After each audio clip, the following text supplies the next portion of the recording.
Oke, kembali lagi bersama saya. Hari ini kita akan bahas mengenai sumber hukum telematika dalam lingkup internasional.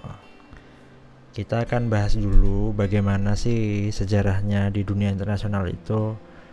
Kenapa kok akhirnya orang-orang di lingkup internasional mengatur hukum telematika ini? Apa sebabnya?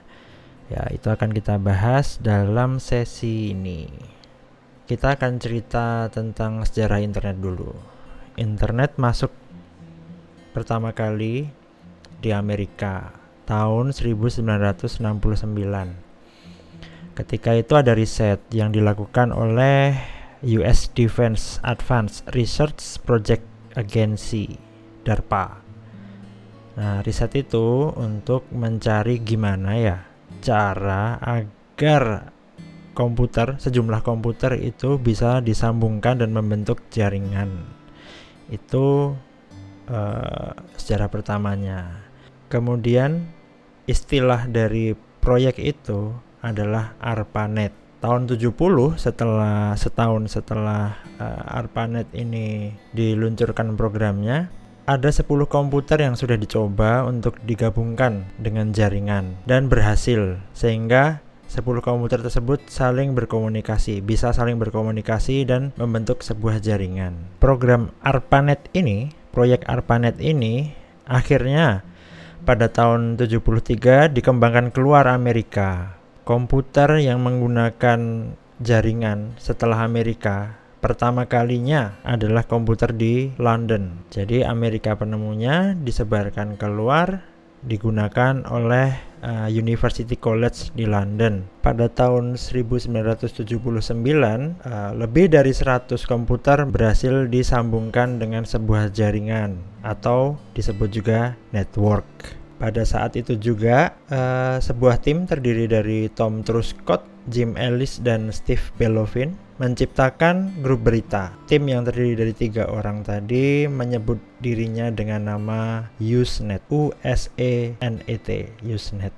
Selanjutnya, pada perkembangannya ternyata internet ini sangat digemari dan banyak peminatnya, sehingga Amerika mengkomersialkan internet pada tahun 92. Kemudian sukses besar, akhirnya di Amerika ditemukan sebuah penemuan World Wide Web pada tahun 95. Ya, itulah yang kita kenal ketika kita mengakses laman situs yang ada di internet, kita menuliskan www.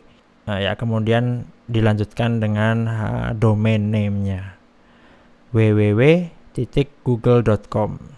Dengan ditemukannya World Wide Web membuat perkembangan internet dan permintaan komputer melaju pesat, sehingga komputer banyak digemari, diminati di seluruh dunia. Dengan berkembangnya internet juga, sejak merebaknya World Wide Web inilah yang membuat banyak orang bisa mulai mengakses internet.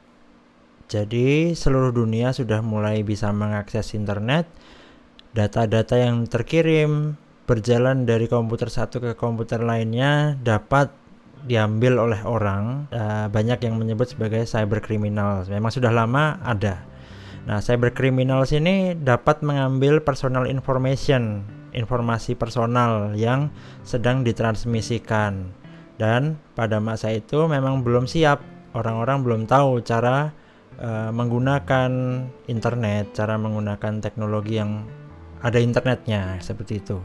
Sehingga pada masa itu sangat diperlukan adanya pengaturan cara-cara agar bisa meminimalisir terjadinya kejahatan cyber. Nah, mulai bermunculan akhirnya kejahatan-kejahatan dengan metode baru yang mencengangkan, sehingga sangat perlu pada masa itu dunia terguncang dan sangat perlu peraturan internasional agar ada batas-batas dalam dunia maya. Harus ada aturan yang bisa menjerat orang di dunia cyber. Nah, ide seperti ini memunculkan dua pihak, memunculkan dua kubu. Antara lain kubu libertarians dan ekstremis cyber separatis. Libertarians juga disebut sebagai cyber separatis. Libertarians memiliki ide bahwa dunia maya itu harus mempunyai peraturan tersendiri, karena peraturan yang ada di dunia nyata tidak mampu menjerat mereka yang ada di dunia maya. Sedangkan pihak yang lainnya, kubu yang lainnya, yaitu ekstremis cyber separatis, mempunyai ide bahwa jangan sampai ada peraturan yang mengatur dunia maya. Nah, terlihat sangat beda kan? Konflik antara libertarian dan ekstremis cyber separatis ini justru menggugah pandangan baru, yaitu pandangan tradisionalis namanya. Tradisionalis ini bersyukur untung aja ada perseteruan antara cyber separatis dan ekstremis cyber separatis. Tanpa perseteruan mereka, kita tidak dapat menyimpulkan. Nah, kesimpulan dari tradisionalis bahwa dunia maya itu hanya dunia yang diperlebar dari adanya perkembangan teknologi komunikasi, informatika, dan konten. Antonio Segura Serrano dalam artikelnya ia menuliskan bahwa negara bagaimanapun adalah lembaga atau institusi yang sah, yang benar-benar seharusnya membuat aturan mengenai itu. Dalam arti ini internet. Akhirnya negara-negara di dunia mengakui dan setuju bahwa internet dan dunia maya itu bukanlah hal yang baru dan yang harus dipisahkan. Namun itu adalah perluasan dari perkembangan teknologi seperti itu.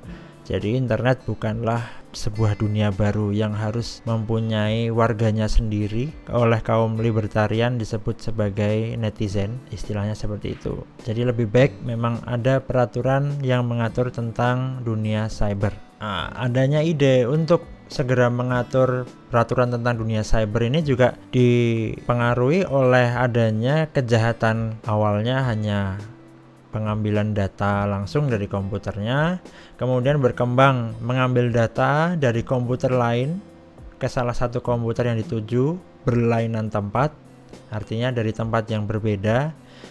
Berlanjut lagi dengan kejahatan-kejahatan yang lain yang berkembang, copyright infringement, pelanggaran hak cipta misalnya. Kemudian gambar-gambar porno baik anak-anak maupun orang dewasa yang disebarkan dengan sarana dan media internet. Jadi kalau pada masa sebelum internet ditemukan, pelaku kejahatan porno itu harus mencari korban, ya dia akan mencari korban keluar rumah. Nah, begitu ada internet, dia tidak perlu keluar rumah. Dia hanya duduk di depan komputer, mengakses, dan ya seperti itulah kejahatan dilakukan. Sehingga urgensi adanya pengaturan tentang dunia cyber ini semakin menjadi dan semakin diperlukan.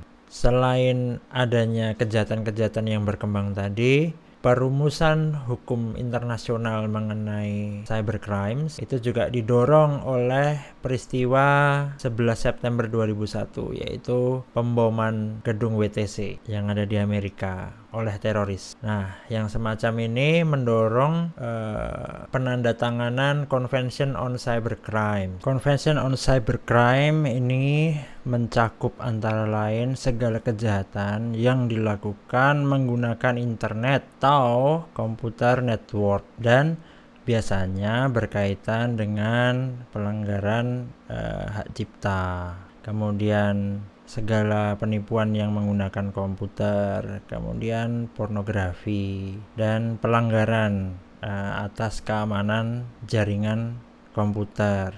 Kemudian Convention on Cybercrime juga mengatur mengenai kerjasama internasional dalam kaitannya tentang kejahatan cyber. Ya, selanjutnya cyber-related international laws antara lain Model Law on Electronic Commerce adopted by the United Nations Commission on International Trade Law, UNCITRAL Model Law on Electronic Commerce. Di sana dijelaskan mengenai transaksi komersial menggunakan sarana elektronik termasuk internet. Baik, itu tadi bahasan mengenai sumber hukum internasional yang berkaitan dengan hukum telematika, dan secara tidak langsung kita sudah membahas mengenai cyber crimes juga. Semoga apa yang saya sampaikan bermanfaat. Sampai ketemu di episode-episode selanjutnya. Bye.